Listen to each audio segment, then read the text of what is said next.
आज की इस वीडियो में आपको बताऊंगा एक बहुत ही खूबसूरत मौजा आप सल्लल्लाहु अलैहि वसल्लम का। तो चलिए शुरू करते हैं आज की ये वीडियो। सब्सक्राइब करें अल्लाह की कुदरत चैनल को और प्रेस करें बेल आइकन को लेटेस्ट वीडियोस सबसे पहले देखने के लिए।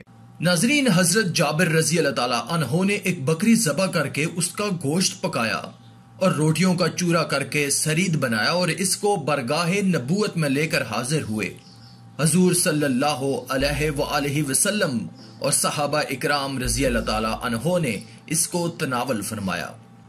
जब सब लोग खाने से फारग हो गए तो हजूर रहमतल लिल आलमीन ने तमाम हड्डियों को एक बर्तन में जमा फरमाया और इन हड्डियों पर अपना दस्ते मुबारक रखकर कुछ कलमात इरशाद फरमाए तो ये मौजा जाहिर हुआ कि वो बकरी जिंदा होकर खड़ी हो गई और दुम हिलाने लगी।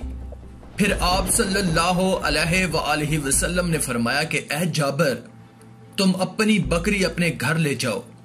चनाचे हजरत जाबिर रजी अल्लाह ताला अन्हो जब इस बकरी को लेकर मकान में दाखिल हुए तो उनकी बीवी ने हैरान होकर पूछा कि ये बकरी कहां से आ गई। तो हजरत जाबिर रजी अल्लाह ताला अन्हो ने कहा कि हमने अपनी इस बकरी को रसूलुल्लाह सल्लल्लाहु अलैहि वसल्लम के लिए ज़बह किया था। उन्होंने अल्लाह ताला से दुआ मांगी तो अल्लाह ताला ने इस बकरी को जिंदा फरमा दिया।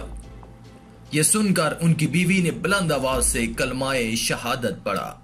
दोस्तों, आज की ये वीडियो आपको कैसी लगी नीचे कमेंट में जरूर बताइएगा और मजीद वीडियोस के लिए हमारे इस अल्लाह की कुदरत चैनल को सब्सक्राइब करना बिल्कुल मत भूलना।